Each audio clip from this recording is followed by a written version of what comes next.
The rain had been drumming on the roof since morning, and I sat in my chair by the window, watching the drops drip down the glass. The house was quiet, as it had always been for the last year, ever since Doris had died. The silence was strange, not frightening, but rather soothing. For 40 years I'd listened to her voice from morning to night, her instructions, her remarks, her displeasure at everything. Now I could sit and just stare out the window without fear of hearing that I was wasting my time or that it was time to do something useful. We bought the house in Oceanside 28 years ago, when the children were still living with us. It's just an ordinary one-story house with 3 bedrooms, a small kitchen and living room. Nothing fancy, but its own. Doris said then that it was temporary, that when I got a promotion we'd buy something better. The promotion never happened, but the house stayed. Over time, it became a part of me.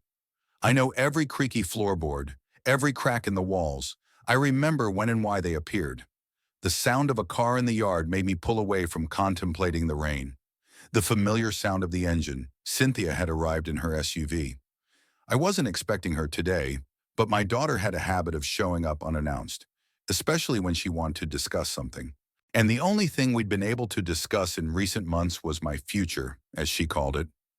Cynthia walked to the front door without knocking. She had the keys I'd given her a year ago when Doris was in the hospital. It had seemed like the smart thing to do then. If anything happened, my daughter could come in and help. Now those keys had become a symbol that I no longer owned the house outright. Sotorantum. "Hi, Daddy." Cynthia shook the drops off her coat and hung it on the hook in the hallway. Gavin, her husband, a tall man with balding hair and a perpetually serious expression, walked in behind her. He worked as an insurance agent and had a habit of talking about life as risks to be minimized. "Hello, Cynthia." "Gavin." I rose from my chair, feeling my stiff legs protest the sudden movement. 72 is an age when the body starts to remind me of itself more often than I'd like. But I'm not a wreck, as my daughter likes to say. It's just slower, more careful. My joints sometimes ache in the morning, especially before it rains, and the stairs to the basement seem steeper than before. But that's normal for my age. A lot of people my age feel much worse. "Are we interrupting?" Cynthia asked, though the question sounded purely formal. She was already looking around the living room with a critical eye, noting the dust on the shelves, the few unwashed plates on the coffee table, the stack of newspapers next to the chair. "No, of course not. Would you like some coffee?" "No need," Gavin replied. "We won't be long. We wanted to talk to you about something important."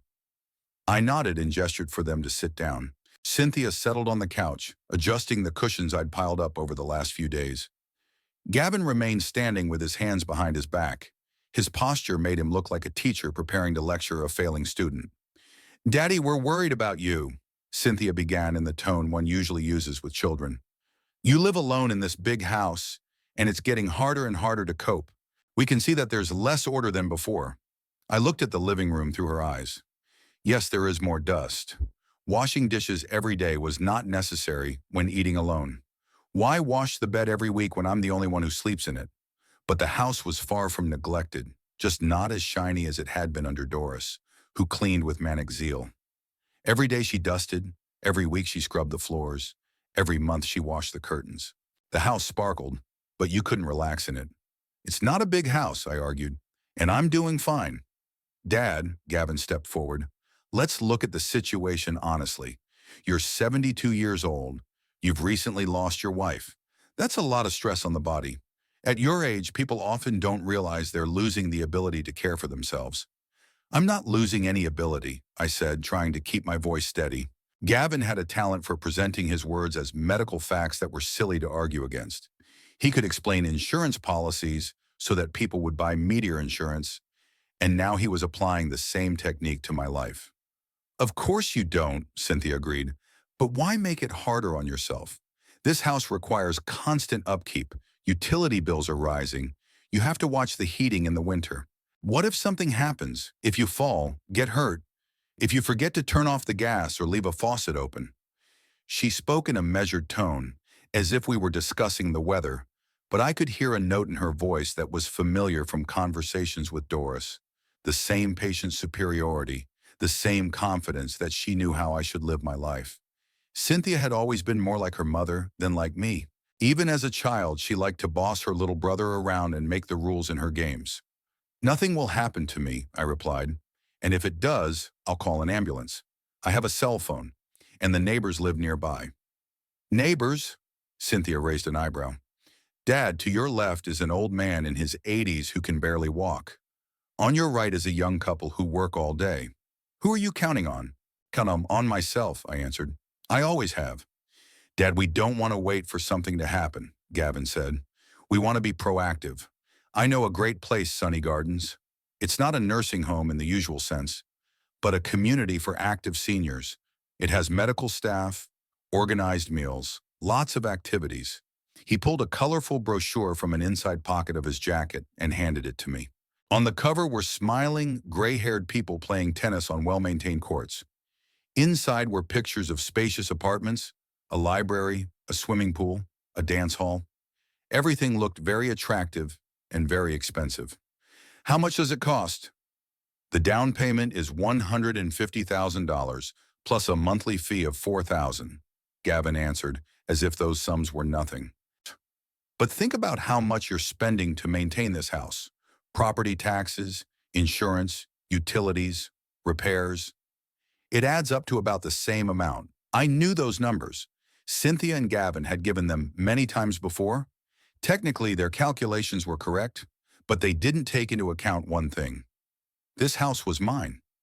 I'd lived almost a third of my life here. My children had grown up here. Doris had died here. Every room held memories, and not all of them were bad. The bedroom where Doris and I slept for 40 years, where she spent her last months bedridden. The kitchen where she made the kids breakfast before school, where we had coffee on Sunday mornings while the kids were still asleep. The living room where our first Christmas tree stood, where Cynthia did her homework and Terrence played with his cars. What about the house?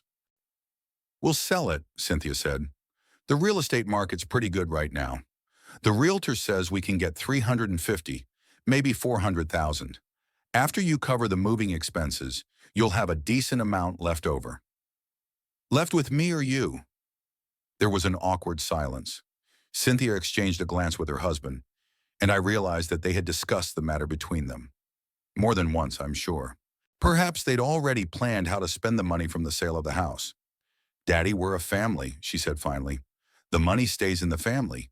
You can have peace of mind knowing you're taken care of, and we can help the kids with their education. Jason has college coming up, and Ashley's in 2 years. Terrence is on board with this plan too.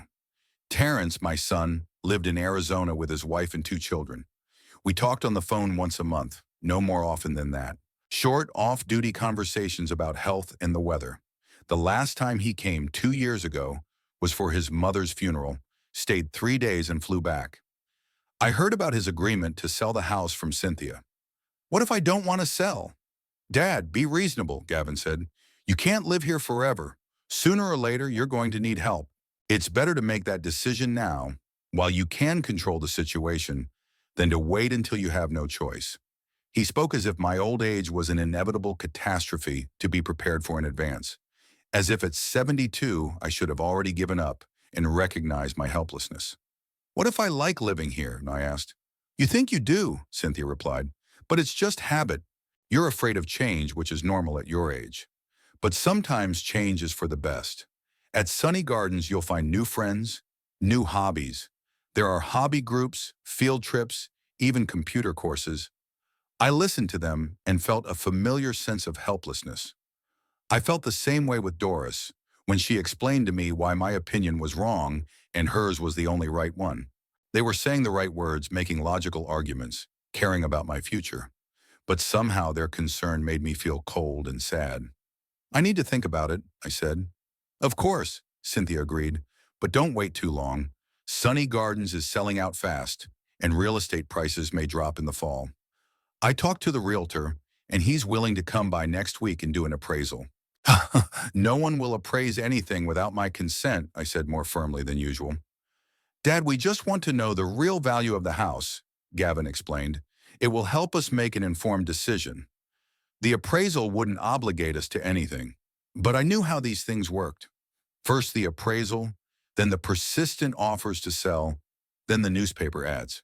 First, just to see, then, why not give it a try? Then, there's already a buyer, it's a sin not to sell. They left after half an hour, leaving a few brochures about the nursing home and the realtor's business card on the coffee table. I remained seated in my chair, staring out the window as the rain continued its monotonous dance across the glass. The house was quiet again, but now the silence seemed oppressive rather than peaceful. After Cynthia and Gavin left, I couldn't find my place for a long time. The nursing home brochures lay on the table like a silent rebuke to my stubbornness. I picked one up and flipped through the pages, with smiling old men playing shuffleboard and participating in art classes. It all looked very civilized and proper, but for some reason it caused me to protest. Maybe it was because I remembered all too well how decisions had been made in our family for the past 40 years. Doris would announce what needed to be done, and I would agree. First out of love, then out of habit, and finally just because it was useless and tedious to argue. Now Cynthia took over the same role, and once again I had to obediently agree. Doris didn't become like this all at once. When we were married, she was 22 years old, I was 25. She was an energetic and determined girl who knew what she wanted out of life. I considered that a virtue at the time. After an uncertain youth spent trying to figure out what I wanted to be, her confidence seemed like an anchor of salvation. She saw our future clearly. A stable job, a home of our own, 2 children, and a settled family life. The first years of marriage were good. Doris got a job as a secretary in a law office. I worked as an accountant in a construction company. We rented a small apartment, saved up for a house, made plans. She managed the family budget because she was better at it, and I was happy to give her the responsibility. Money was always difficult for me. I didn't know how to bargain, demand a raise, insist on what I wanted. When Cynthia was born, Doris quit her job and devoted herself to her family. She read books on child rearing, consulted with doctors, followed every stage of her daughter's development. The house turned into a branch of a kindergarten. Educational toys, educational posters, strict daily regimen. I admired her devotion to motherhood, although sometimes it seemed that she loved the process of upbringing more than her daughter herself. 3 years later, Terrence was born. Doris approached planning for a second child as methodically as she did everything else. She calculated the optimal age difference between the children, chose the best month for the birth, even followed a special diet to increase the likelihood of having a boy.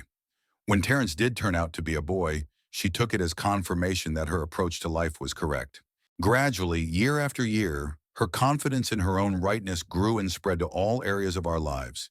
She knew what clothes I should wear, what TV programs I should watch, who I should be friends with.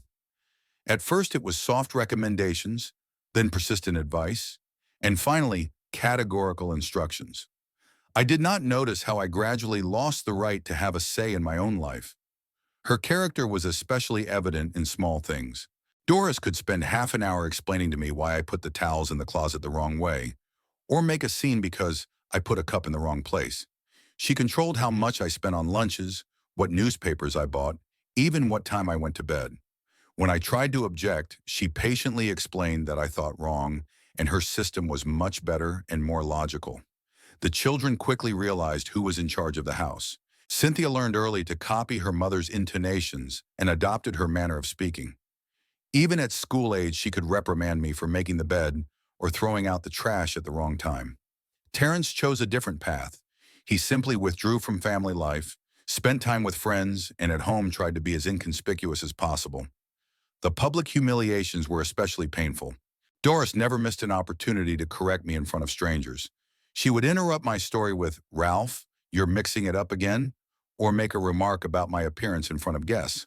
When I tried to explain something to the children, she would intervene with, "Daddy's not quite right, it wasn't really like that." Gradually, I stopped expressing my opinion in front of other people. The worst part was that those around me thought our family was exemplary. Doris had a knack for creating the perfect picture: a well-kept house, obedient children, a steady income. Neighbors envied our orderliness. Colleagues admired her thriftiness. No one saw the cost of this external well-being. I sometimes ask myself why I tolerated such treatment. The answer was simple: I loved her. Despite all the nagging and scrutiny, Doris was still the woman I had once married. She was a good mother, a great hostess, a reliable partner in worldly affairs. Or maybe I was just afraid of change and preferred familiar misery to an unknown future. The ringing of the phone interrupted my thoughts. The number on the display was an Arizona area code. Terrence was calling. Mom. Hi, Dad. My son's voice sounded cheerful but tense. How are you doing? Fine, I answered. How are you? I'm doing good. I work a lot. My kids are growing up. Listen, Dad, I'm calling about my conversation with Cynthia. She told me about your plans. What plans? Well, the nursing home, about selling the house. I think it's a wise decision. You'll really be better off where you're looked after. I listened and realized that this conversation was planned. Cynthia, after leaving me, must have called her brother right away and asked him to talk to me. It's classic Doris. If you can't convince her directly, you use allies. Terrence, have you seen these sun gardens yourself? I haven't seen it in person, but I checked out their website. It looks pretty nice. Besides, Dad, let's be honest. You realize you can't live alone in this house for much longer. It's better to move in while you're still sane and have options. While I'm still sane? So according to the kids, it's a temporary thing. Soon I'll fall into senility and lose my decision-making ability. Then they can do whatever they see fit with my life. What if I don't want to move? Dad, don't be stubborn. We're looking out for your best interests. Cynthia says your house is a mess, no order. You can't live like this. It's not neglected. I just don't mop the floor every day like Mom does. That's right. Mama kept things in order, and you don't know how to do that. You need someone to take care of the chores. Terrence spoke to me as if I were an unintelligent child who didn't understand his own interests. It was the same tone Doris had once used to explain to him why he shouldn't eat candy before dinner or go to bed late. What about the money from the sale of the house? Dad, don't be such a baby. The money stays in the family. Some of it will go to pay for the nursing home. Some of it will save for a rainy day. Cynthia's kids are going off to college, and Tyler's graduating from high school in a year. Education is expensive these days, so my house was going to pay for my grandchildren's education. It's logical, it's fair, it's family. But for some reason, I wasn't happy about it. Maybe because no one asked my opinion. The decision had already been made. All that was left was to get me to agree. Terrence, when was the last time you came here? Mom's funeral? Why? 2 years ago. You don't know what the house is like, how I live, what I need. But I've already decided I'd rather sell everything and move into a nursing home. Dad, I trust Cynthia. She lives nearby. She sees the situation. And besides, the logic of the situation is obvious. At your age, living alone in a big house is unwise. I'm 72 years old, not 92. You're 72 now. In 5 years, I'll be 77. You don't think you'll get stronger and more vigorous with age, do you? That argument was irresistible. Indeed, time is working against me. Every year it will become more and more difficult to manage the house, the shopping, the daily chores. Sooner or later, I'm really going to need help. The only question is when that will happen and whether I will be able to choose the form of that help myself. Okay, I said. I'll think about it. Just don't drag it out, Dad. Time is working against us. The sooner we formalize everything, the better. After talking to my son, I felt even more depressed. The kids were working together like a well-rehearsed team. They had a plan, arguments, even backup options in case of my resistance. I had only the vague feeling that I was being forced to do something against my will. I went into the kitchen and put the kettle on. Outside the window, the rain had increased and the street was deserted. The neighbors had gone home. Even the dog walkers had postponed their evening walks. I made tea and sat at the kitchen table, looking out the window at the rain-blurred outlines of the houses. The kitchen had always been the center of our home. It was where the family gathered for breakfast in the mornings, where Doris cooked holiday dinners, where the children and I did our homework while she worked at the stove. The old table remembered a lot of family advice, childhood tears, happy news, and bitter disappointments. Now the kitchen seemed too big for one person. Half the cabinets were empty, the refrigerator was half empty. I cooked simple meals that could be eaten at one time, not caring about the variety of the menu. Doris would have been horrified by this attitude toward nutrition. Maybe the kids are right. Maybe I really don't know how to live without constant supervision and care. For 40 years, Doris solved my household problems for me, planned my shopping, kept me healthy. Now that she's gone, I find myself at a loss, like a teenager suddenly left without parental care. But on the other hand, the last year of living alone had given me something I hadn't had in a long time, the ability to do what I wanted to do. I could get up anytime I wanted, eat the breakfast I liked, read the newspaper from cover to cover without hearing comments about wasting my time. I could watch a movie Doris didn't like or skip a TV show she thought was obligatory. The freedom was unfamiliar, but pleasant. For the first time in years, I felt in charge of my own life. And now the kids wanted to take that right away from me again, to put me in a place where someone else would decide when I ate, slept, and had fun. The phone rang again. This time it was Cynthia. "Daddy, I forgot to tell you. Lexi and her husband and kids are coming to visit you on Saturday. They want to say goodbye to the house before they sell it." Lexi is Cynthia's daughter, my granddaughter. She's 28 years old, married, two small children. She's a nice girl, but we don't talk much. "Cynthia, I haven't decided to sell the house yet. Daddy, don't make this any harder than it has to be. The decision's been made. Lexi just wants to show the kids the house where their grandmother grew up. It's only natural." "So they're going to say goodbye to a house I haven't sold yet?" "Dad, be realistic. You realize there's no other reasonable option? Lexi just wants to take a few of Mom's things as keepsakes. Doris stuff. I hadn't thought of that. There really are a lot of her personal belongings left in the house. Clothes, jewelry, books, photos. Surely the kids and grandkids will want something for themselves." "Fair enough. But somehow I didn't want the house to be torn apart before I'd made my final decision." "Okay," I said. "Let them come." After talking to my daughter, I realized I'd fallen into a trap. The children had already decided everything for me and acted as if my consent was a mere formality. Perhaps in their minds it is. Maybe they truly believe they know what's best for me, and my resistance is just senile stubbornness. Or perhaps they have simply adopted their mother's way of disregarding other people's opinions. Doris, too, always knew what was best for everyone and didn't understand why she had to ask permission when the answer was obvious. Saturday came gray and dank. I woke up early as usual and lay in bed for a long time, listening to the wind rattle the old shutters. Lexi and her family were supposed to arrive today, and I didn't know whether to be happy about it or anxious. On the one hand, I rarely saw my great-grandchildren and missed the children's laughter in the house. On the other hand, I realized that this visit was not random and was related to plans to sell the house. After breakfast, I walked through the rooms, trying to see them through the eyes of the guests. The dust on the bookshelves became more noticeable. The carpet in the living room needed cleaning, and the laundry was piled up in the bathroom. Nothing critical, but a far cry from the order Doris kept. I thought about cleaning up quickly, but then I dismissed it. Let them see how I really lived, unadorned. Lexi's car pulled up around noon. Two kids jumped out, Mason, 7, and Avery, 5. They rushed toward the house, ignoring the puddles, loudly discussing something of their own. Following them leisurely were Lexi and her husband Kyle, a tall, red-haired guy who worked for some IT company. "Hi, Grandpa." Lexi hugged me and kissed me on the cheek. She looked like Cynthia when she was younger, but she felt more warm and direct. "Hi, Mr. Bingham." Kyle said hello, shaking my hand. He always addressed me formally, even though we'd known each other for over a decade. The kids burst into the house like a hurricane. Mason immediately rushed into the living room where the video game console once stood. Avery began exploring the kitchen cabinets in search of cookies.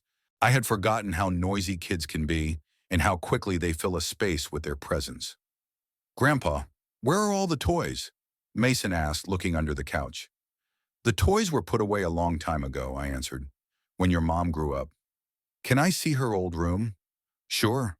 We went to the small room that had once belonged to Lexi. It was my closet now, filled with boxes of papers, old furniture, things I didn't want to throw away but didn't need to use. The kids looked around disappointed and lost interest in the room. "Mom, where are all of Grandma's pictures?" Avery asked. "In Grandpa's bedroom, I guess," Lexi answered. "But we'll go there later. We need to talk to Grandpa first." We set up in the living room. The kids settled on the floor with their tablets. The adults sat on the couch and in the chairs. Kyle pulled out his phone and started looking at something, only half-heartedly participating in the conversation. Grandpa, Mom told us about your plans, Lexi said. I think it's the right decision. You'll be better off in a place with medical care and socialization with your peers. Don't you feel sorry for the house? And I asked. Of course I do. There are so many memories here. But home is just walls. The main thing is to be healthy and comfortable. The right words, but they sounded like a learned formula. I'm sure Cynthia must have instructed her daughter extensively on how to talk to me and what arguments to make. Have you and Kyle ever thought about moving here? I suggested it. The house is big enough for you two.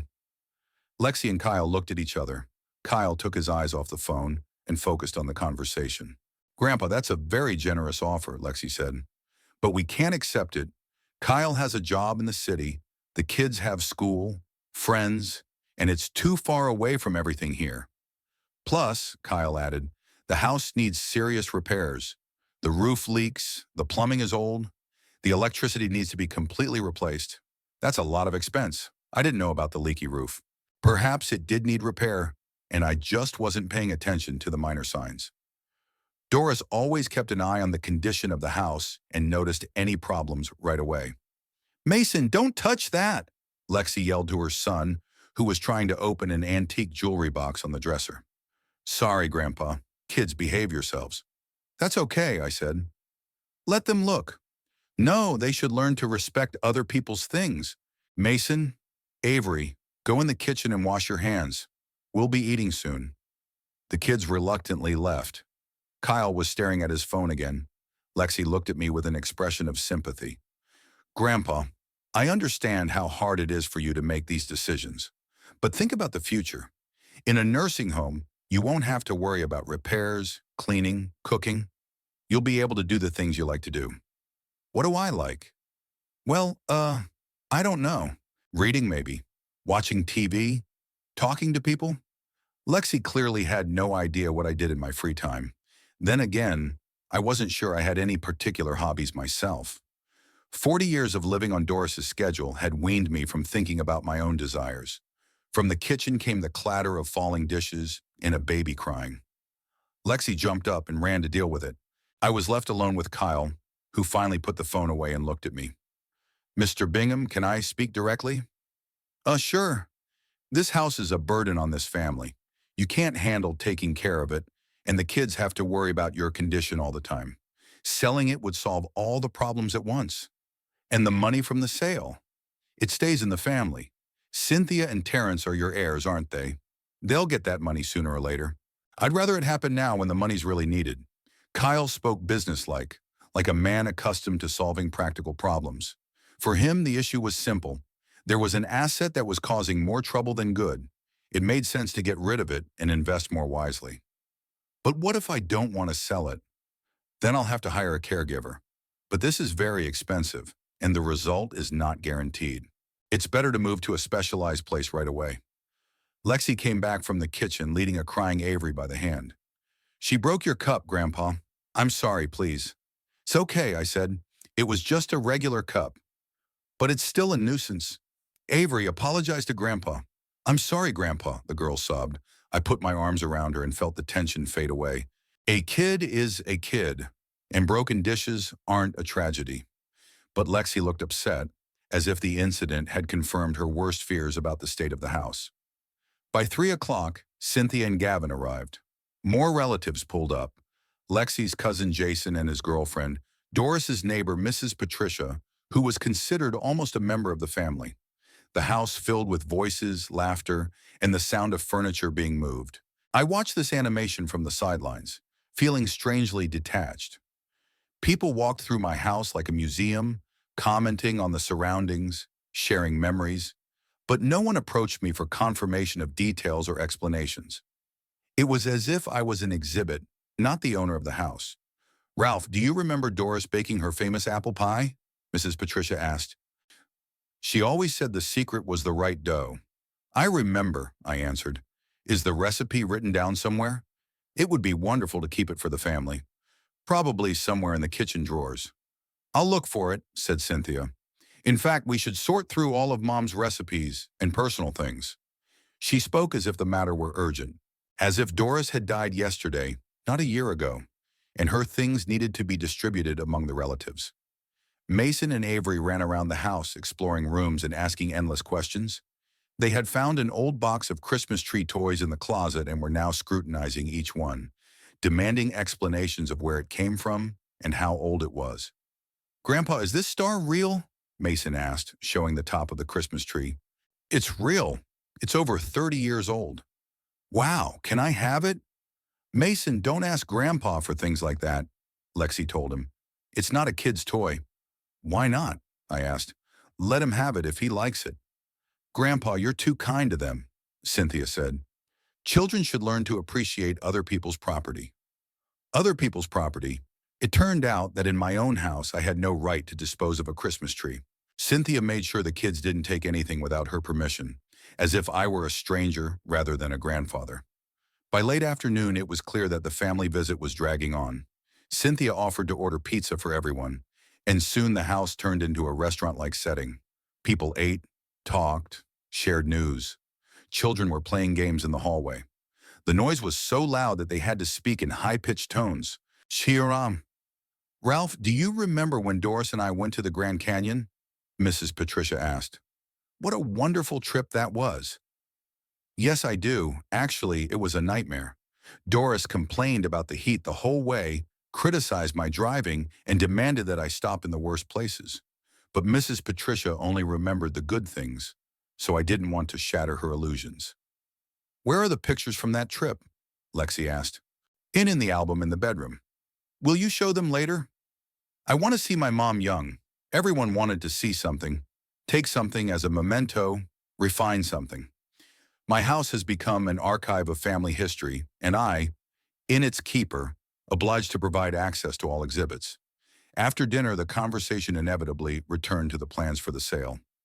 Gavin pulled out a calculator and began calculating the possible proceeds from the sale of the house. Cynthia discussed with Lexi what items were worth keeping for the family. Kyle was studying the websites of nursing homes in the neighborhood on his phone. "This one looks pretty good," he said, showing the screen to Cynthia. "Golden Years. A little cheaper than Sunny Gardens, but a decent place too." "What's the difference?" Lexi asked. "Golden Years has more medical services, but less entertainment. It's suitable for people who need serious care." They discussed my future as if I were absent, comparing prices, researching facilities, deciding what was best for me. Once in a while, someone threw a phrase in my direction like, "You will like it there," or "It will be better for your health," but nobody asked my opinion. "When are you planning to move?" Mrs. Patricia asked. "As soon as possible," Gavin answered. "The longer we wait, the harder it will be to make a decision. Old people don't like change." "That's true," Mrs. Patricia agreed. "My late husband was also resistant when it came time to move into a nursing home, but then he got used to it and even loved it." "How long did he live there?" when I asked. 2 years. Then he had a stroke." Everyone stopped talking. The subject of death in a nursing home was an uncomfortable one to discuss. Gavin quickly turned the conversation to the technical details of the paperwork. By 9 p.m., the guests began to disperse. Lexi gathered the kids, who by now were tired and cranky. Kyle loaded the car with a box of photos and souvenirs Lexi wanted to take as keepsakes. Cynthia and Gavin were the last to leave, leaving a stack of nursing home paperwork on the table. "Dad, think about our conversation," Cynthia said goodbye. "And don't take too long to decide. Time is running out." After they left, the house seemed especially quiet and empty. I walked through the rooms, picking up leftover pizza and plastic cups. There were children's toys lying on the floor that they had forgotten to pick up. The smell of other people's perfume and takeout food hung in the air. I sat in my chair by the window and tried to comprehend what had happened during the day. The family had come to say goodbye to the house, but it was actually an inspection of my condition. Everyone scrutinized how I lived, what I could do, what I was capable of, and they came to a verdict: I can't cope, I need help, it's time to take action. Maybe they were right. Maybe I really didn't notice how I was gradually losing control of the situation. The broken cup, the dust on the shelves, the leaky roof, little things that added up to a picture of senile helplessness. But on the other hand, I felt pretty normal. Yes, I moved slower and tired faster, Yes, sometimes I forgot to turn off the light or turn off the faucet, but that didn't mean I had turned into an incapacitated old man who needed round-the-clock care.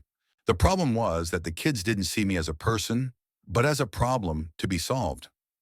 It was easier for them to put me in a nursing home and forget about my daily routine than to look for ways to help me live on my own. I went to bed late, but sleep wouldn't come. The wind rumbled outside the window, and the old house creaked with all its beams and rafters. These sounds were familiar to me, but today they seemed sad, as if the house also realized that it might soon be without an owner. Monday morning began with a phone call. Cynthia said she had made an appointment with the realtor for Wednesday and asked me to get the house in order for him. She sounded businesslike, as if the sale of the house was a done deal and my agreement was a mere formality. Dad, try to clean at least the living room and kitchen, she instructed. First impressions are very important, and air the rooms, there's a musty smell. What musty smell? I was surprised. I don't know, Dad. It just doesn't smell very fresh. Maybe I should have the carpets cleaned or something. I didn't smell anything musty, but I didn't say anything. Doris also liked to find problems where there weren't any and demand immediate solutions. The realtor also wants to know about the condition of the roof and the plumbing. You do remember the last time this place was renovated, don't you? The roof was re-roofed about 15 years ago, I said. And the plumbing. I don't remember exactly. Dad, these are important details the buyers will be asking. Maybe you can find some documents, receipts, guarantees, paperwork, receipts, warranties. All my life, Doris made me keep every piece of paper, telling me it would come in handy someday. Now that someday had come, but it was up to me to find the papers. After the conversation, I sat at the kitchen table for a long time, stirring the cooled coffee. Everything was happening too fast. A week ago, I had been living peacefully in my house, not realizing that I would soon have to leave it. Now the kids were making appointments with realtors and discussing the technical details of the sale. I tried to imagine myself in a nursing home, a small room with the furniture, a common dining room where meals are served on a schedule, corridors smelling of medicine and old age. Of course, in modern institutions, everything looks civilized. Beautiful brochures did not lie, but the essence didn't change. A foreign place, foreign rules, foreign people. I got up and walked around the house, trying to see it through the eyes of a realtor. Yes, there was more dust than there had been in Doris's day. Yes, the paint was peeling and the grout in the bathroom needed to be refinished, but the house was solid, well built. Doris and I had put a lot of money and labor into it over 28 years. It had a living room with big windows and high ceilings, a well-designed kitchen, 3 bedrooms, 2 bathrooms. The plot was small but well-maintained. Doris loved to garden, and I kept the lawn and hedges in order. For a family with children, it would be ideal, but not for a lonely old man, as the neighbors probably thought. Too much space, too many worries, too much responsibility for a man my age. Around 11 in the morning, I decided to take a walk to the post office. I needed to pay my utility bills and I could use some fresh air. It was a leisurely 15-minute walk to the post office, just what the doctor had once recommended to keep fit. Oceanside was a quiet seaside town where everyone knew each other. I met a few neighbors along the way, said hello to Mrs. Connor, who was walking her old Labrador, and had a word with Rick, the letter carrier. Just an ordinary morning of an ordinary day in an ordinary place where I'd lived for over 20 years. "How are you, Mr. Bingham?" Rick asked, sorting the mail outside a neighboring house. "Fine," I replied. "How are you?" "I'm fine. I hear you're going to move." News travels fast in a small town. Some of the neighbors must have seen Cynthia and her family coming to my house and jumped to conclusions. "I'm just thinking about it," I said evasively. "I understand. It's hard to make decisions like that at your age. It took my father a long time to decide to sell the house after my mother died, too. And what did he choose? He stayed. He said the house was his history, and without history, a man becomes a nobody. He lived in it for another 10 years. On the way back, I thought about what Rick said. A house is a story. For 28 years, these walls have seen everything: joy and sorrow, quarrels and reconciliations, children's holidays and adult problems. It's where Cynthia and Terrence grew up. It's where Doris and I grew old. It's where she died her last months. To sell a house is to sell a piece of your life. And moving into a nursing home means accepting that the active part of life is over, and all that's left is to wait to die in comfort. On the way home, I noticed that I actually started walking slower than before. The easy ascent to the house, which I used to overcome without thinking, now made me breathe a little faster. My legs didn't hurt, but I felt tired. Not critical, but noticeable. Maybe the kids are right, and age takes its toll faster than I'd like to admit. At home, I set about cleaning, not because I agreed to sell the house, but just to keep my hands busy and not think about unpleasant things. I dusted the living room, vacuumed the carpet, washed the dishes. The work was slow. I had to rest often, but the result was quite decent. As I cleaned, I thought about the family's visit yesterday. Everyone acted as if they were saying goodbye to a house that no longer belonged to me. Cynthia was ordering what the kids could and couldn't touch. Lexi was picking out keepsakes. Gavin assessed the condition of the property, and I watched from the sidelines like an uninvited guest at my own funeral. It was especially jarring to hear them discuss my future in the third person. He'll be better off in a specialized place. He can't handle home care. It's normal at his age. It's like I've lost my ability to think and make decisions. After lunch, as I was sorting through the accumulated papers, the doorbell rang. I wasn't expecting visitors and was surprised when I looked through the peephole. On the threshold stood a strange man in his 40s, in a dark suit with a briefcase in his hands. He looked serious and official, either a lawyer or an insurance agent, or someone from the city administration. My first inclination was not to open it. Too many people had come to me in the last few days with plans for my life. But the man seemed persistent and surely wouldn't leave until he had accomplished his mission. "Mr. Ralph Bingham?" he asked when I opened the door. "Yes, that's me. Suri, my name is David Chandler, and I represent the law firm of Morgan and Associates. May I come in? I have something for you from your late wife." My heart sank. Doris died over a year ago, and all the formalities have been settled. What other documents could have surfaced? The will was simple. All the property goes to me, and the children only get their mother's personal belongings. "What exactly?" I asked as I let the guest into the house. Mr. Chandler came into the living room, looked around with a professional eye, and sat down in a chair with his briefcase on his lap. "Mrs. Bingham approached our firm 7 years ago with a rather unusual request," he explained, opening the locks of the briefcase. "She wanted certain documents to be delivered to you only in the event of her death and only a year after the funeral."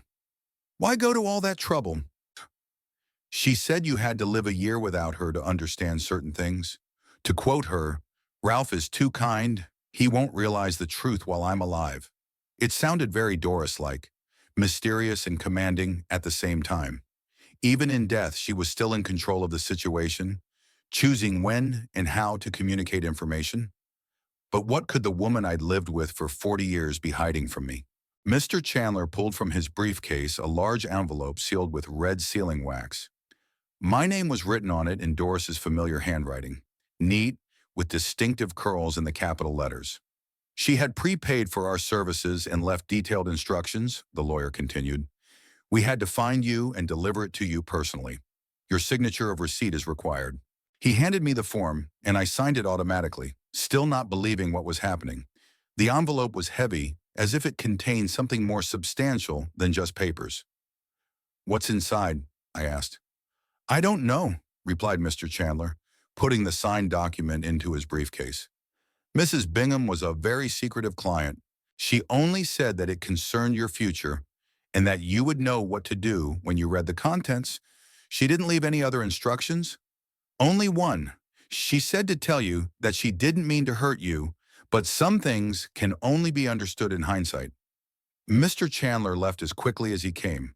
A few minutes later, I was alone with the envelope in my hands, trying to figure out what was going on. The envelope was thick, expensive, with an embossed law firm logo. The seal looked official and solemn. Doris had always been fond of theatrical gestures, but this was beyond her previous antics. I walked into the kitchen and sat down at the table, placing the envelope in front of me. The light showed that there were several documents inside, the paper shining through the thick envelope. What could Doris have kept from me for 7 years? And why had she decided to tell me the truth only now, when my children were forcing me to sell the house and move into a nursing home? Was it an accident, or did she somehow foresee this development? Knowing her personality, the latter was more likely. Doris had a knack for planning ahead and anticipating people's behavior. Perhaps she realized that the children would pressure me after her death and had prepared some trump card for that. I broke the sealing wax and looked inside. There were indeed documents, a few official forms, a folded letter on expensive paper, and something else in a plastic envelope. My heart beat faster. Whatever was in there could change everything. I dumped the contents on the table and saw the letter, written in familiar handwriting. At the top was the date 7 years ago, when Doris was still relatively healthy and active. Dear Ralph, when the letter began. I sat back and began to read. I sat back in my chair and unfolded the letter. Doris's handwriting was neat and familiar, though the ink had faded slightly over the 7 years. She wrote slowly and deliberately. It was evident in the even lines and the same pressure, the same pedantic approach to everything that had characterized her all her life. Dear Ralph, if you are reading this letter, it means that I am gone, and it has been a year since my death. I hope you have not grieved too much and have learned to live without my constant instructions. Already the first lines made me stop and reread what I had written. Doris had never spoken to me like that openly, without her usual categorical tone. In 40 years of marriage, she had never once acknowledged that her behavior might make me uncomfortable. I know how hard our marriage was for you. I know I controlled your every move and gave you no say in your decisions. I know you tolerated my temper out of a sense of duty, not love. I set the letter aside and stood up. Those words hit exactly on target, but it was painful to read. For 40 years, I had convinced myself that our marriage was normal, that all families were alike, that my discontent was just selfishness. And now it was turning out that Doris was well aware of the reality of our relationship. I walked around the kitchen, poured myself some water, and sat down at the table again. The sun was beginning to set outside, and the room was filled with soft evening light. There were almost no sounds, just the ticking of the clock on the wall and the distant noise of cars on the main road. You're probably wondering why I'm writing about this so openly. The thing is, I've always been aware of my shortcomings, but I couldn't deal with them. My father was a despot, my mother a powerless victim. I swore to myself never to become as helpless as she was, but I ended up turning into a carbon copy of my father. That explained a lot. I remembered Doris's parents, the bossy, gruff man who bossed everyone around the house, and the quiet, intimidating woman who was afraid to open her mouth.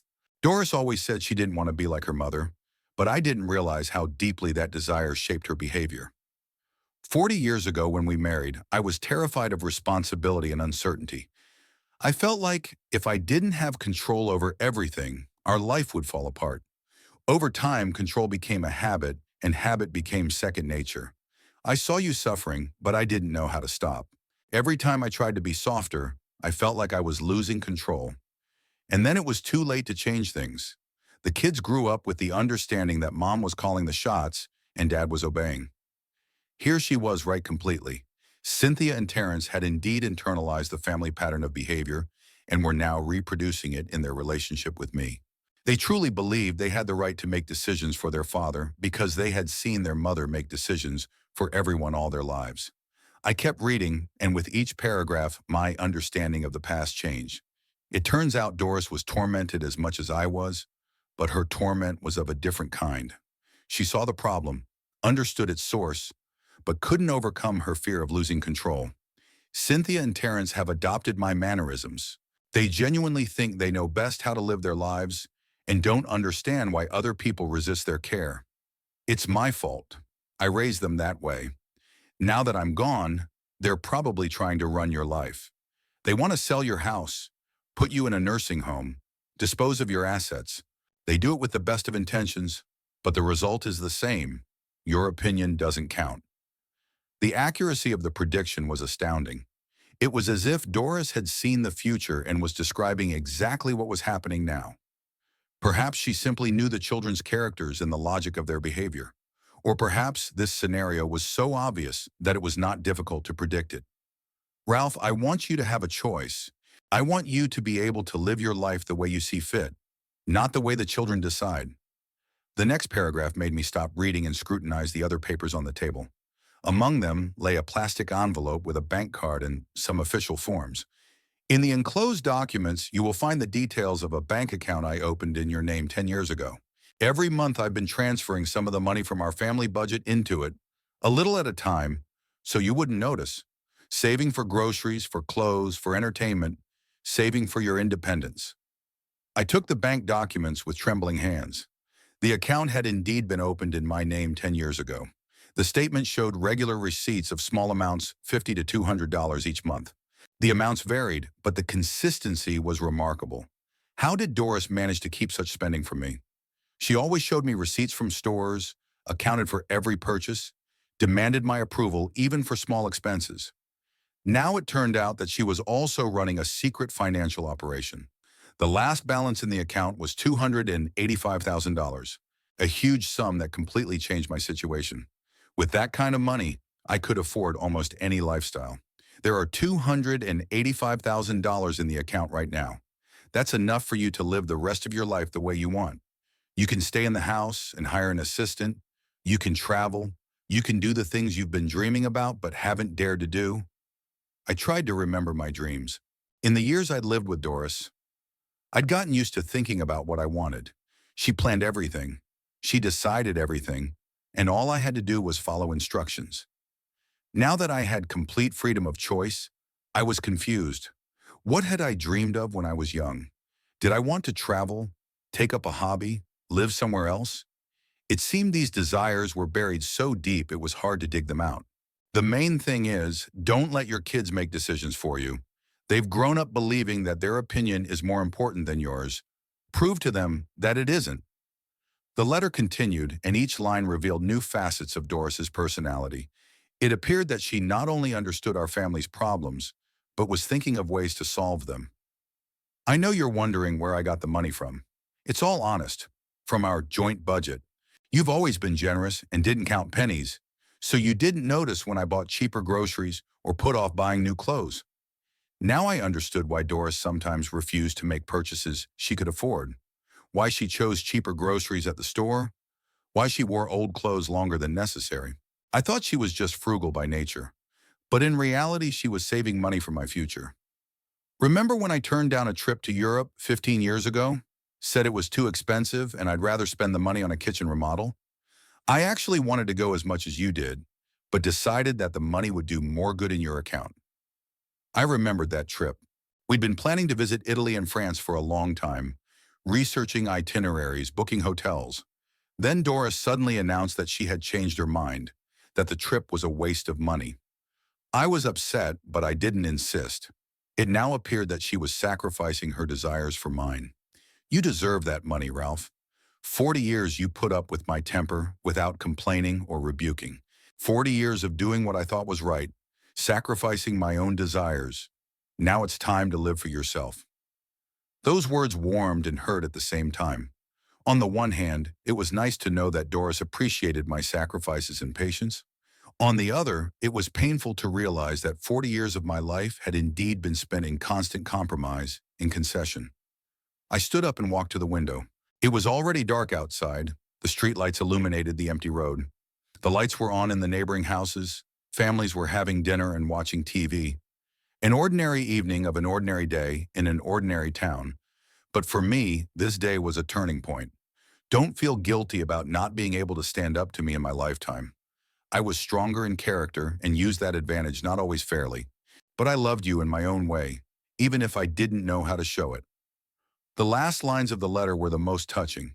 One more thing. If the kids find out about this money, they'll find a way to take it for themselves. They'll talk about your incapacity, about having to manage your finances, about family interests. Don't let them. I've looked into the law. The account is in order. All the paperwork is in order. But the kids can go to court, claim you're incapable of managing large sums of money. They have connections, influence, good lawyers.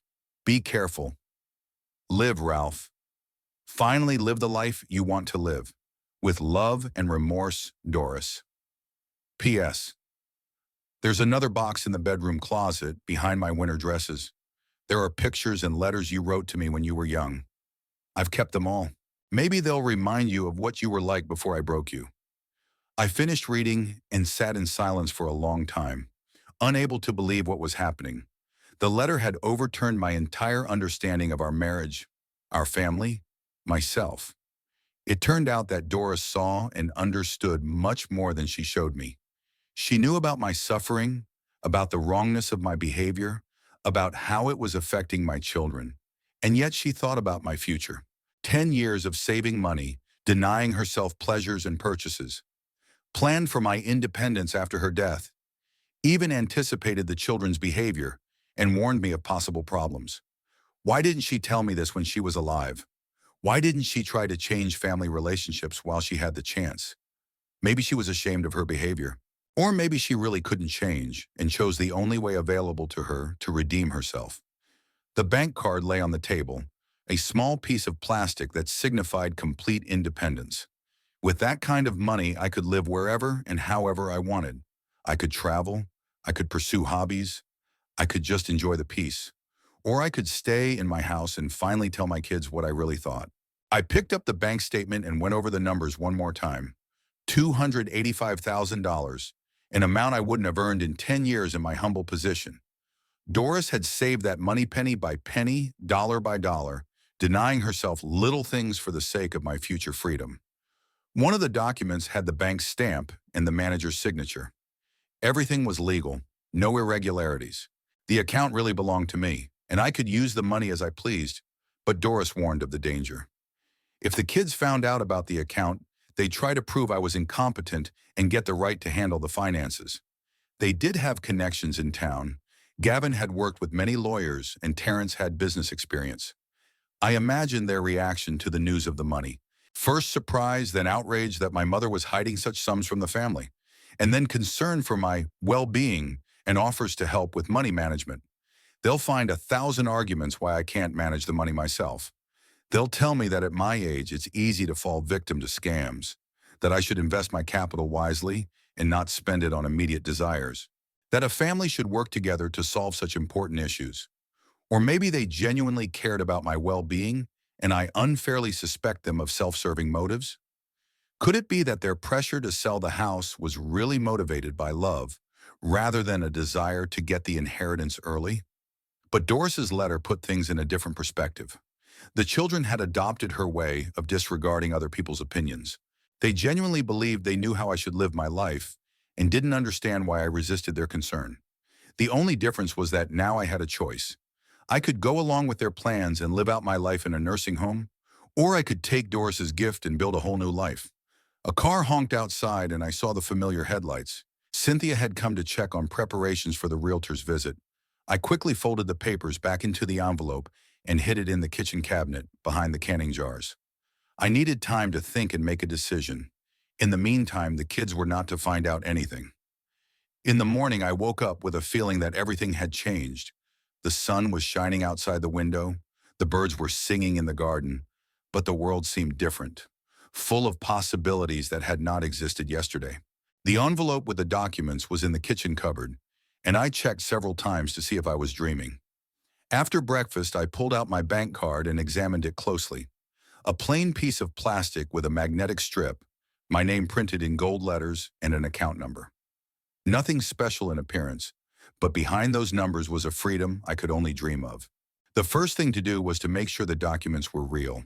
Although the lawyer looked solid and respectable, caution was in order. Too many scammers prey on the elderly, offering them non-existent inheritances and winnings. The bank opened at 9 in the morning, and I decided to go there as soon as I had a chance. But first I had to deal with the realtor's visit that Cynthia had scheduled for today. She'd come by last night and looked over the results of my cleanup and was relatively satisfied. "Not bad, Dad," she said, running her finger along the shelf, looking for dust. "But I'd like to clean the carpets and the windows. First impressions are important." I nodded and didn't argue. Let him think I was getting ready to sell the house. It's too early to open my cards and tell him what I'm planning. First, I need to sort out the bank documents, understand the reality of what's going on, and then make decisions. At 8:30, I was ready to go. The bank was in the city center, about 20 minutes away by bus. I hadn't used public transportation in a long time. Doris preferred to drive, and since her death, I'd been getting out of the house less often. The bus was almost empty. A few passengers were on their way to work, a schoolgirl flipping through a textbook, preparing for class. It was an ordinary morning of an ordinary day, but for me it could have been the beginning of a new life. The city center was busier. Stores were opening, employees were rushing to their offices, and the first tourists with cameras were appearing on the sidewalks. Oceanside was popular with those who liked a quiet vacation. The beautiful coastline, the historic center, the small-town atmosphere. The First National Bank occupied a corner red brick building in the very center, an old, solid institution that had been in business in town for over 100 years. Doris had always said there was nothing more reliable than the big banks, so she'd chosen this place to keep our savings. It was cool and quiet inside. Marble floors, high ceilings, wooden counters with gilded bars. Everything breathed respectability and stability. A young girl sat behind one of the windows, and a middle-aged man with graying temples sat behind another. I approached the girl and held out my bank card. "Good afternoon. Could you please check if this account really exists?" She took the card and scrutinized it carefully. "Mr. Bingham? Sure, let's check it out. Do you have some form of identification?" I showed her my driver's license. The girl compared the photo with the original, entered the data into the computer, and after a minute smiled. "Yes, the account exists and is active. It was opened 10 years ago in your name. Would you like to know the current balance?" "Yes, please." Enter $285,372.80. The last deposit was... She looked at the screen. 1 year and 2 months ago. Her heart beat faster. The account did exist, and the amount matched the paperwork. So everything that was happening was real, not an elaborate hoax. "And who made the deposits?" I asked. "Sonam. All the transactions were made by your wife, Mrs. Doris Bingham. She had a power of attorney to manage the account, but only for deposits. Only you could make withdrawals. Doris had it all worked out. She could make deposits, but she couldn't spend the money. And when she died, the full rights to the account passed automatically to me." "I need to talk to the manager," I said. "There are some questions about the paperwork." The girl took me to a separate office where an elegant man in his 50s sat behind a massive desk. The nameplate read, "Gerald Russell, Branch Manager." "Mr. Bingham, it's good to see you," he said, rising from the desk. "Your late wife was a valued client of ours. Please accept my condolences." "Thank you. I'd like to clarify some details on the account my wife opened." "Ashari." "Of course. This account is one of the most unusual in our practice. Mrs. Bingham was very clear about the terms. Regular deposits during her lifetime. Full access for you after her death. A very thoughtful woman. Did she say why she was saving this money?" "She said she wanted you to have a decent old age, but she asked you not to tell anyone about the account until a certain point. We were very strict about that." Mr. Russell opened the file and showed me the transaction history. Indeed, every month the account received small sums of money, from $50 to $200.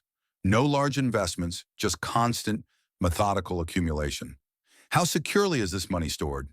I asked. "Absolutely safe.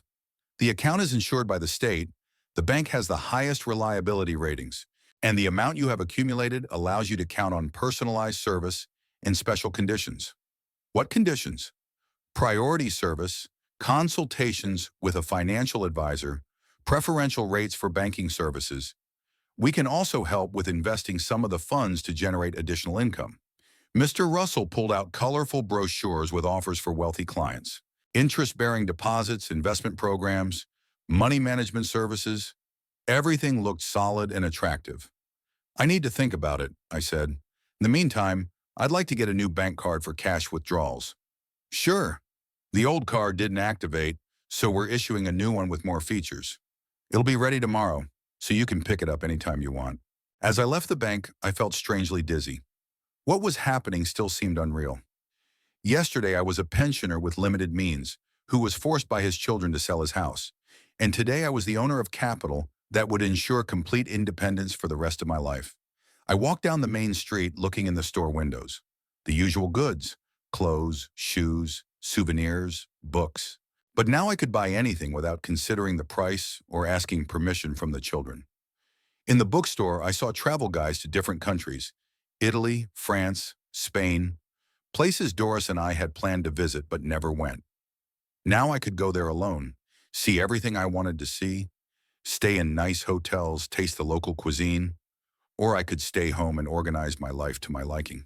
Hire an assistant for cleaning and cooking, update the furniture, make repairs, buy a new car to replace the old one Doris thought was reliable enough.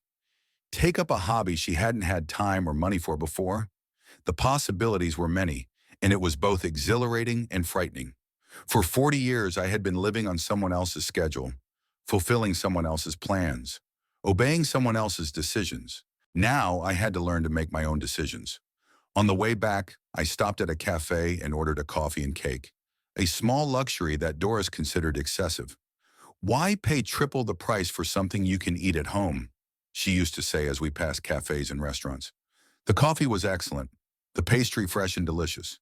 I sat by the window watching the passers-by, and for the first time in years, I felt completely free. No one controlled my actions. No one demanded an account of time and money spent. I got home by 12 o'clock. The realtor was due at 2, and I decided to use the remaining time to plan. I needed to prioritize and figure out what I wanted out of life. I sat down at the kitchen table with a notepad and pen. I hadn't written by hand for a long time. In recent years, all my notes had been made on the computer or on my phone. But now I wanted to write, formulating my thoughts slowly and deliberately. Options for the future. I wrote at the top and started a list.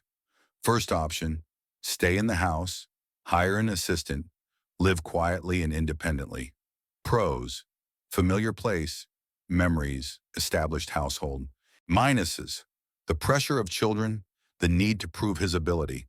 The second option: sell the house, but do not move to a nursing home. Buy an apartment in another city, start a new life in a new place. Pros: complete freedom, lack of control from the family. Minuses: loneliness, the need to get used to a new environment. Third option: travel, live in different places, see the world. Pros: the fulfillment of long-standing dreams, new impressions. Minuses: the lack of a permanent home, difficulties with age. The fourth option: compromise. Leave the house as a base, but travel regularly, live an active life. Best of all worlds, but requires good health and energy. I reread what I had written and realized I was leaning toward the first option. The house was a part of me, and I didn't want to part with it. But I had to solve the problem with the children, to explain to them that I was capable of living on my own and did not need guardianship. At 2 o'clock sharp, the realtor's car pulled up to the house. I met him at the front door, ready for another performance. The realtor was an energetic man in his 40s with a briefcase of documents and a professional smile. His name was Brandon Clark, and he worked for one of the largest real estate agencies in the area. Cynthia had chosen him for a reason. Brandon had a reputation for selling any house in the shortest possible time. "Mr. Bingham, nice to meet you," he said, shaking my hand. "Your daughter told me about the situation. I understand how difficult it is to make these decisions, but I'm sure we'll find the best option for everyone." We walked into the house and Brandon began a professional inspection. He measured the rooms with a tape measure, took pictures of corners and interior details, and wrote down specifications in a notebook. He worked quickly and methodically, like a man who had evaluated hundreds of houses. "Good layout," he commented as he walked from room to room. "High ceilings, big windows, natural light. The lot is small but well maintained. All in all, a very attractive property for families with children." I followed him around answering questions about the condition of the utilities, the age of the roof, recent repairs. Most of the answers were approximate. Technical details have always been Doris's area of responsibility. "When was the last time the heating system was changed?" Brandon asked. "About 10 years ago. I don't remember exactly." "And the windows?" "They put new frames in the bedrooms about 4 years ago." "Any problems with the plumbing?" "Sometimes the faucet in the kitchen leaks, but that's minor." He wrote down every answer in his notebook, making notes in the margins. Professional approach, no unnecessary emotion. The house for him was a commodity which should be properly evaluated, and sold favorably. After an hour of looking around, we sat down at the kitchen table and Brandon pulled out a calculator. So, Mr. Bingham, the preliminary estimate is $380 to $400,000. The final figure depends on the results of the technical survey, but that's the order of magnitude. The amount was more than the kids had realized. Good news for them, bad news for me. With that kind of money, their enthusiasm for the sale will only increase. The market is favorable for sellers right now, Brandon continued. Demand is outstripping supply, especially for houses in good neighborhoods. I think we can find a buyer in 6 to 8 weeks. What if I change my mind about selling? I asked. That's your right, the realtor replied with an understanding smile. A lot of people have doubts, and that's normal. But I can tell you from experience, the longer you put off a decision, the harder it is to make it. He left me a folder with documents and photos of the house, exchanged phone numbers, and left. I was left alone with thoughts of the evening ahead. Cynthia had promised to come over with her family for dinner to discuss the results of the evaluation and future plans. I spent the time before they arrived thinking about how best to present my position. It was risky to state the existence of the money outright. The children might try to challenge my legal capacity, but I didn't want to continue playing the role of a helpless old man. Cynthia arrived at 6 p.m. with Gavin and the kids. Lexi and Kyle joined the family council as well. The house was once again filled with voices and children's laughter, but this time I perceived things differently. So, Daddy, how did the meeting with the realtor go? Cynthia asked, getting comfortable on the couch. It was okay. He appraised the house at $400,000. That's great, Gavin cheered. That's more than we expected. That means there's a decent amount left after all the expenses. Left for whom? I clarified. For who? The family. Some of it will be used to pay for the nursing home. Some of it will save for the future. The children were already handling my money as if the house had already been sold and I had moved into the nursing home. Their confidence in their plans was amazing. What if I don't want to sell the house? I asked. There was an awkward silence. Cynthia and Gavin looked at each other. Lexi frowned. The kids were playing with their tablets and didn't pay attention to the adults' conversation. Dad, we've had this discussion before, Cynthia said patiently. You can't live here alone. It's not safe and it's not wise. Why isn't it safe? What if you get sick? What if you fall? What if you forget to turn off the gas? At your age, anything can happen. At my age, anything can happen in a nursing home, I replied. The only difference is that here I'm the owner and there I'm a resident. But there's medical staff, Gavin objected. 24-hour surveillance, help at all hours of the day and night. I don't need round-the-clock supervision. I'm my own person. Lexi leaned toward me with a sympathetic look. Grandpa, I understand how hard it is for you to leave home, but think realistically. How much longer can you manage on your own? A year? 2? And then what? It's better to make the right decision now. Everyone looked at me with an expression of patient understanding, like a stubborn child who needs to be persuaded of his own interests. It was the same look Doris had when she explained obvious truths to me. All right, I said calmly. Then I'll tell you my decision. I will not sell the house. I will live here as I have lived. I will dispose of the property as I see fit. The silence became ringing. Even the children raised their heads from their tablets, sensing the tension in the air. Daddy, what's the matter with you? Cynthia asked. You're saying some strange things. Strange? Seems very reasonable to me. I make my own decisions about my own life. But you realize, Gavin interjected, that your decision affects the whole family, don't you? We're worried about you.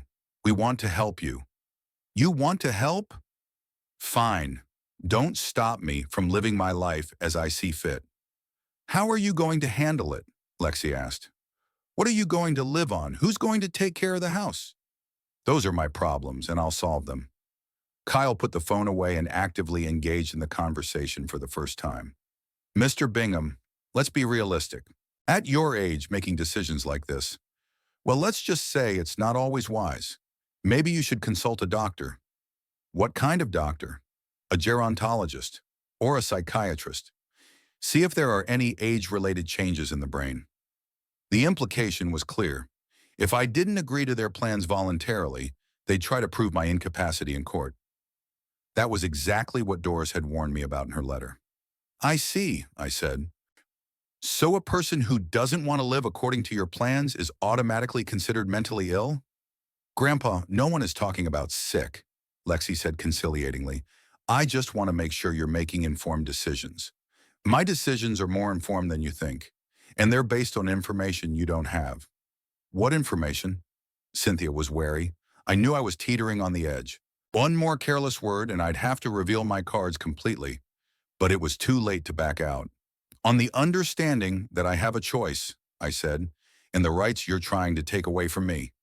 Daddy, nobody's taking away your rights, Cynthia said indignantly. We just want you to be safe. Whose safety are you more concerned about, mine or yours? My physical or your financial? The question sounded sharper than I'd intended, but the effect was immediate. Everyone was confused and silent. What do you mean? Gavin asked. That your concern for my welfare is strangely aligned with your interests. I move into a nursing home. You get the money from the sale of the house. I die in a nursing home. You get the rest of the inheritance. It's a very convenient arrangement. How can you say that? Lexi exclaimed. We're family. That's exactly why I'm saying it. A family should respect each other's opinions, not force decisions on each other. Gavin stood up and started pacing around the room. Mr. Bingham, I'm afraid you don't fully understand the situation. If anything happens to you in this house, the responsibility will fall on the children. Legal, moral, financial. We can't afford those risks. Then write a waiver of liability. I'll sign a document saying I live at my own risk. That doesn't solve the problem. Gavin shook his head. The court would still hold the children responsible for the incapacitated parent. Who says I'm incapacitated? Your behavior, Kyle answered bluntly. Refusal to make reasonable suggestions, stubbornness, unwillingness to listen to loved ones, classic signs of age-related dementia. They'd already diagnosed her and were preparing the legal basis for involuntary placement in a nursing home. Everything was unfolding exactly as Doris had foreseen. All right, I said, rising from my chair. Since you think I'm incompetent, let's make it official. Tomorrow I'm going to see a doctor to be examined. If they prove I'm incapable of making decisions, do whatever you want. And if they don't prove it, leave me alone. Shuni Hanum. I agree, Gavin answered quickly. But to an independent specialist, not your family doctor, it's a deal. Dinner passed in a tense atmosphere. The children sensed the conflict between the adults and were quieter than usual. The conversation only touched on everyday topics. School, work, the weather. The house and the move were never spoken of again. As they left, Cynthia said goodbye. Daddy, I hope you'll come to your senses. We only want what's best for you. I know, I replied. But goodness should be my choice, not your compulsion. After they left, I sat in the empty house for a long time, analyzing what had happened. The conflict had reached an open level. There was no turning back. Tomorrow there was a medical examination that would prove or disprove my competence. But I was calm. In my pocket was a bank card the kids had never seen. The bank held money they didn't know they had, and I had the support of a man who was no longer alive, but who had taken care of my independence. Tomorrow was the beginning of a new phase of life, a phase where I would be making my own decisions. It was the 4th month of my new life. Outside the kitchen window was a small garden where I'd planted tomatoes and cucumbers, the first time in years I'd done so without Doris's approval. The morning sun illuminated the neat beds I watered every day before breakfast. The medical checkup that the children had been clamoring for came without surprise. Dr. Fisher, an independent gerontologist from a nearby town, conducted a series of tests on memory, logic, and decision-making ability. The results were quite normal for someone my age. No signs of dementia or other mental disorders. Mr. Bingham, your condition is normal, Dr. Fisher said, signing the report. Your reaction time may have slowed, but your thinking ability is fully intact. You can make any decisions you want about your life. I gave a copy of the report to Gavin, and after that, the family pressure eased for a while. The children realized that they had no legal grounds for involuntary placement in a nursing home, but contact with them became cold and formal. Cynthia called once a week, inquiring about their health and briefly telling them about their affairs. The conversations lasted no more than 15 minutes and were more like service bulletins than the communication of intimates. She never mentioned the sale of the house again, but there was disappointment and resentment in her voice. Terrence stopped calling altogether. My attempts to contact him were answered with dry text messages. Everything's fine. Kids are in school. There's a lot of work to do. No more details, no more questions about my well-being. Apparently, he decided that since my father didn't listen to sound advice, communication was futile. Lexi came twice, once to drop off the kids for half an hour, and the other time to pick up Doris's things alone. She acted polite but aloof, like she was dealing with a distant relative. When Mason asked why Grandpa hadn't moved into a nice home for the elderly, she said, "Grandpa has his own plans. It's not for us to decide." At first, I was hurt by this attitude. For 40 years, I tried to be a good husband and father, and the result was that as soon as I tried to live my own way, my family turned away from me. But gradually, the pain was replaced by understanding and even relief. I no longer felt the constant pressure, the need to justify every decision, to explain every purchase. I could get up at any time, have whatever breakfast I wanted, spend the day as I saw fit. I could go to the movies in the middle of the day, buy a book without explaining its usefulness, order takeout just because I was too lazy to cook. The money Doris left me not only gave me financial independence, but also psychological freedom. I hired Rosalind Castro, a woman in her 50s who came 3 times a week to clean and cook. Calm, soft-spoken, she did her job well and didn't try to give me advice about my life. "Mr. Bingham, I made chicken stew and vegetable soup for tonight," she said as she finished cleaning up. "There's enough food in the refrigerator for 2 days. Thank you, Rosalind. See you on Friday." A simple, business-like relationship with no emotion and no intrusions into my personal life. Just what I needed.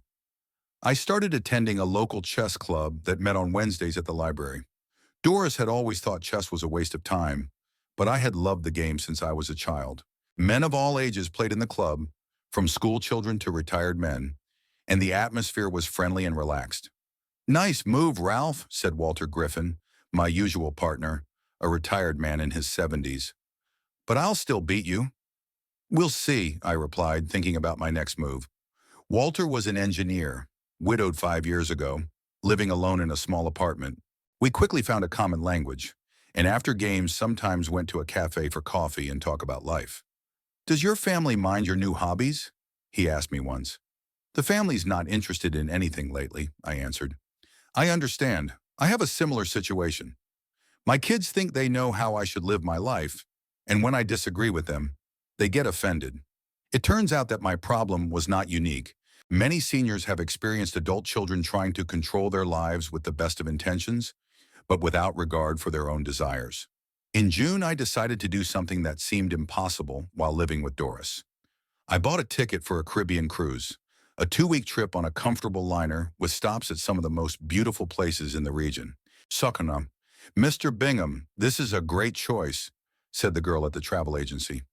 "You will have a cabin with a balcony, 3 meals a day, entertainment program. An unforgettable experience is guaranteed." I paid for the trip without counting the money. $5,000, a sum that used to seem astronomical for our entertainment. Doris could spend a week calculating whether to buy a television for $300, and now I was spending 15 times that amount on a 2-week vacation. The cruise turned out to be wonderful. I swam in the pool, sunbathed on the deck, and participated in island tours. I got to know the other passengers, played cards, and watched the evening shows. 2 years ago, this lifestyle would have seemed unthinkable to me, but now it seemed natural. In Barbados, I bought souvenirs for my grandchildren, beautiful seashells and beach t-shirts. I wanted to mail them, but then changed my mind. If the kids thought Grandpa was spending money unwisely, let them think so. When I returned from my trip tanned and rested, I felt that life had taken on new colors. Rosalind came to water the plants and check the mail. There was fresh food in the refrigerator and a stack of correspondence on the table. Among the letters was one from Cynthia. She wrote that she missed him and would like to meet to discuss family matters. The tone of the letter was conciliatory, but I sensed a catch. The kids must have heard about my trip and decided to find out where I'd gotten the money for such an expense. I didn't answer right away. Instead, I went to the bank and met with Mr. Russell. "Mr. Bingham, it's good to see you," said the manager. "How was your vacation?" "It was fine. I'd like to discuss the protection of my funds. What do you mean? If someone tried to challenge my legal capacity and gain access to the account, how realistic would that be? Mr. Russell frowned. Theoretically, it's possible if a court declares you incompetent, but you'd need good grounds for that. Medical reports, testimony, evidence of unreasonable behavior. What if I made a will? That's a good idea. Clear instructions about your assets will prevent disputes after your death. I can recommend a reliable notary. A week later, the will was ready. I left most of the money to charity, the local animal shelter, the library, a nursing home for people in real need. The children would get only token amounts in the house if it was still in my possession by then. It wasn't an easy decision, but it seemed fair. If the children saw me only as a source of inheritance, let them learn the lesson that parental love is neither bought nor sold. In August, I signed up for a beginner's painting class held at the local cultural center. I had always wanted to learn to paint, but Doris thought it was an empty and impractical activity. At your age, it's never too late to start, said Glenda, our teacher, a kind-eyed woman in her 60s. The main thing is to enjoy the process, not to chase the result. My first works were clumsy, but gradually my hand got used to the brush, and my eye learned to see proportions and shades. I painted landscapes from the window of my house, still lifes with fruit, portraits of random passers-by. You have talent, Mr. Bingham, Glenda said as she looked at my watercolor of the seashore. You have the soul of an artist. Perhaps she was just being polite, but I was pleased to hear such words. For the first time in my 72 years of life, I was doing something that brought pure, unselfish pleasure. By fall, my life had acquired a steady rhythm. Breakfast and a walk in the garden in the morning, reading, painting, or seeing friends in the afternoon, television or a good book in the evening. Simple joys made possible by freedom of choice. Cynthia tried several times to meet, but I politely declined her invitations. I wasn't ready to have a serious conversation about our relationship yet. Too much pain had accumulated over the years, and more time was needed to rethink it. In the evening, sitting on the porch watching the sunset, I thought about Doris's letter. 40 years you have put up with my temper, she wrote. Indeed, 40 years of patience had paid off with those months of freedom. I had no regrets about the past. It was what it was. But now I had the chance to live in the present and build the future I wanted. Doris had given me that chance, and I was grateful for it. The stars appeared one by one in the sky, and the warm evening wind rustled the leaves in the garden. Tomorrow would be a new day, full of possibilities and choices, and I would meet it as a free man.